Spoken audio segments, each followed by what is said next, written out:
Hey everyone, welcome back to another tutorial. In this video, I'll show you how to remove uninstalled apps from the App Store on your iPhone or iPad. It's a simple tutorial, so be sure to watch until the end so you don't miss any steps. If you've downloaded a specific app on your device and want to remove it from the App Store purchase history, here's what you need to do.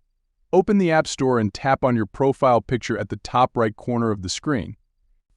Then click on the Purchase button. This will open a list of all the apps you have installed on your iPhone, as well as other iOS devices connected with your Apple ID. You'll see two sections, all and not on this iPhone. To remove an app, slide your finger from right to left, and you'll see a Hide button. Tap on it to remove the app from your App Store purchase history. This action will remove it from both the All list and the Not on this iPhone list.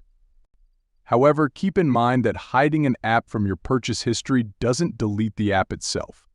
You'll need to long press on the app and then go through the steps of deleting it from your phone completely. This way, you'll completely hide the fact that you've downloaded and installed various apps from the App Store. And that's it for this video.